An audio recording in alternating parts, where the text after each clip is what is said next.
Welcome back to another list of Isekai anime, where the protagonists are summoned to another world and instantly become so ridiculously overpowered that almost nothing can stand against them. Yes, it sounds cliché, but let's be honest. Everyone loves a main character who can absolutely destroy his enemies and barely break a sweat. So today, we're counting down some of the most entertaining, overpowered isekai anime you need to check out. Let's get in.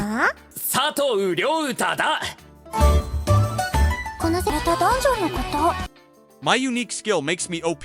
Even at level 1, next up is a perfect example of why level doesn't always matter. Our protagonist is stuck permanently at level 1. Sounds terrible, right? Well, not exactly. His unique skill gives him an absurdly high item drop rate, allowing him to obtain incredible weapons and items that normal adventurers could only dream of finding. And yes, he even ends up getting a revolver in another world. The anime may have a fairly simple story and isn't exactly known for its animation quality, but it delivers the one thing we're here for. An overpowered protagonist who looks completely weak on paper, but can absolutely destroy powerful monsters. Despite remaining at level 1, his insane luck and ridiculous items allow him to take down bosses and save the day. Honestly, who wouldn't want an ability like that? Forget grinding for hundreds of hours. Just give me the loot drop skill.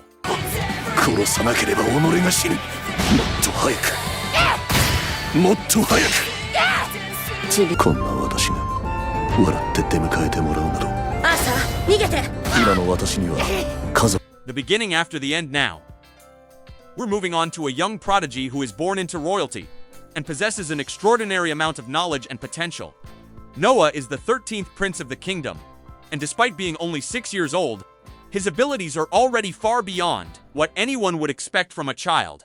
With incredible knowledge, natural talent, and powerful abilities, Noah quickly becomes one of the most dangerous young prodigies in the kingdom. But being powerful doesn't mean living a peaceful life. There are always people hungry for power, and some of them are willing to do absolutely anything to get it. That puts Noah in a difficult position. He isn't just expected to grow stronger. He must also protect his kingdom, his people, and everyone he cares about from those who want to plunge the world into chaos. And considering how powerful this little prince already is, his future looks absolutely insane.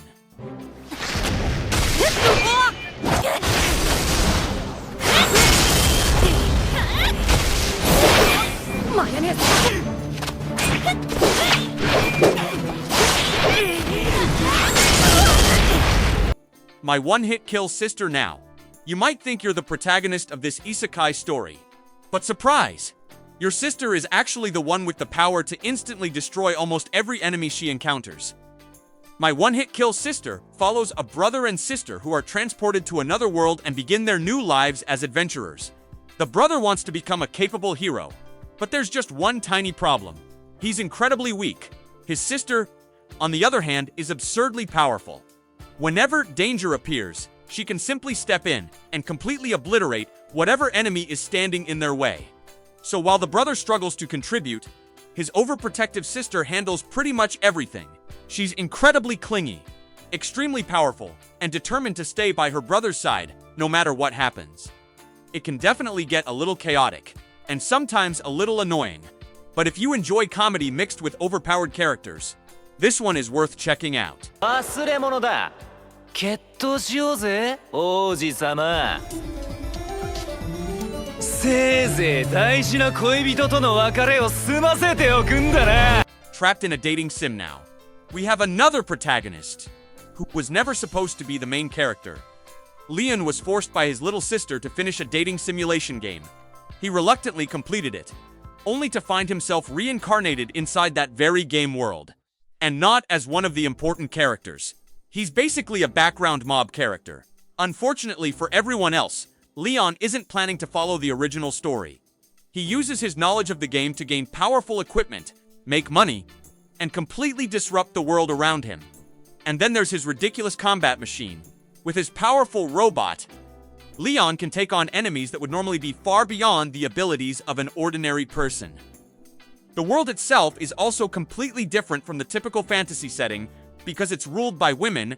While attractive and powerful men occupy a privileged position, Leon somehow manages to break the rules of this world and climb his way to the top. And the best part? He was never even supposed to be important.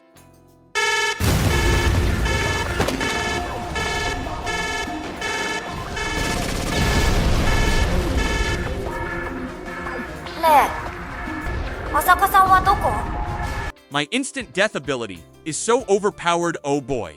Now we're moving on to one of those isekai anime, where the protagonist is so ridiculously broken that the concept of fighting him almost becomes pointless. The title basically tells you everything. My instant death ability is so overpowered. No one in this other world stands a chance against me. A classroom is transported to another world and given powerful abilities so they can become heroes. But among them is Yogiri Takatu. And Yogiri has an ability that makes almost every other power in the world completely irrelevant. He can simply decide that something should die. That's it. No massive battle, no complicated strategy, no dramatic power-up. If Yogiri decides you're done, you're done. His ability is so dangerous that he was previously kept isolated from normal society because of what he could do. Now he's just a high school student trying to survive in another world while eliminating anything dangerous that gets in his way. When your protagonist can instantly kill almost anything, you already know the enemies are going to have a terrible time.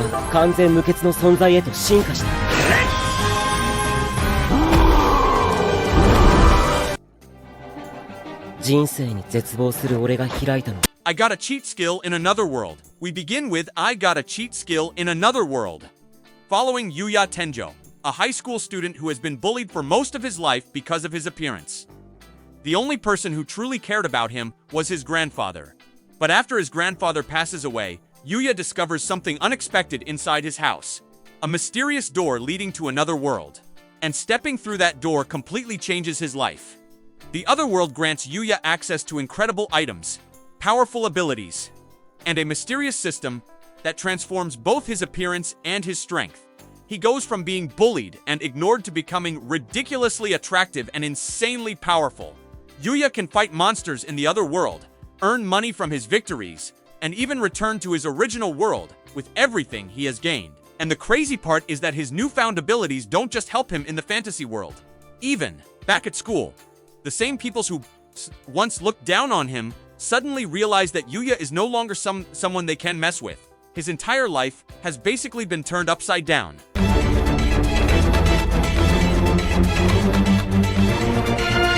The Eminence in Shadow, of course. You can't make an overpowered isekai list without bringing up the legendary Cid Kaganu. Before reincarnation, Cid desperately wanted to become a powerful mastermind operating from the shadows. But in his original world, he was still just a normal human. Then he gets reincarnated into a world filled with magic. And suddenly, his dream becomes reality. Cid trains himself to an absurd level, and eventually becomes an overwhelmingly powerful fighter. He also creates Shadow Garden, an organization filled with powerful women who believe in him and fight alongside him. Meanwhile, Cid continues pretending to be nothing more than an ordinary background character. That's what makes this anime so hilarious. Everyone around him is caught up in serious conspiracies and massive battles, while Cid thinks he's simply role-playing the ultimate shadow mastermind. But whenever a real fight begins, the joke disappears, because Cid is genuinely terrifying. Anyone arrogant enough to challenge him is about to discover just how badly they underestimated the supposed background character. あれはここで失うわけにはいかん男だ。誰よりも俺は強くなる。あの女神すらも蹂躙できるほどの力を得てやる。さあ。Failure Frame next up. We have Failure Frame, an isekai where an entire classroom is summoned to another world by a mysterious goddess. The students are given different abilities and ranks, with the expectation that they will eventually become heroes capable of defeating the Demon Lord. But one student immediately stands out as the weakest. His name is Tuka Momori. While his classmates receive powerful abilities and high rankings, Tuka is given the lowest possible rank, E rank. His skills appear to be nothing more than weak status effects. The goddess takes one look at him and decides he's useless. So instead of giving him a chance, she sends him into the deepest parts of a dangerous dungeon, expecting powerful monsters to kill him. But she makes one huge mistake. Tuka's so-called useless status effects aren't useless at all. They're ridiculously powerful. Once he realizes what his abilities can really do, Tuka starts destroying monster after monster and rapidly levels up. Now he's no longer the weak E-rank student everyone laughed at. He's becoming a terrifying force of his own. And eventually, Tuka has another goal besides survival: revenge against the goddess who tried to kill him.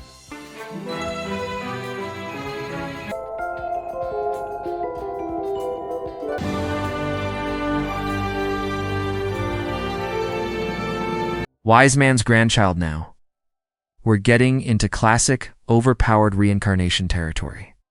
Shin Walford is reincarnated into another world as a young child after being discovered in a forest by a powerful old man named Merlin Walford. Merlin adopts Shin and raises him, while teaching him everything he knows about magic.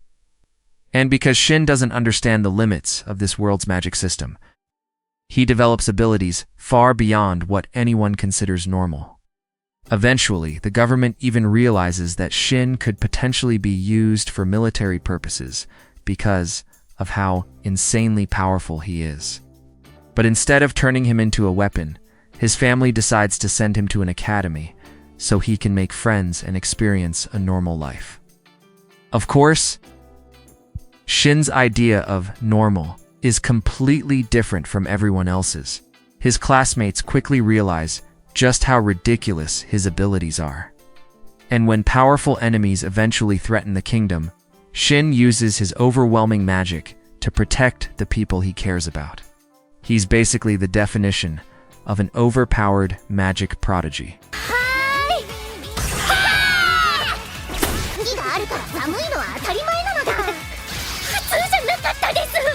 I've been killing slimes for 300 years and maxed out my level. And finally, we have my #1 recommendation.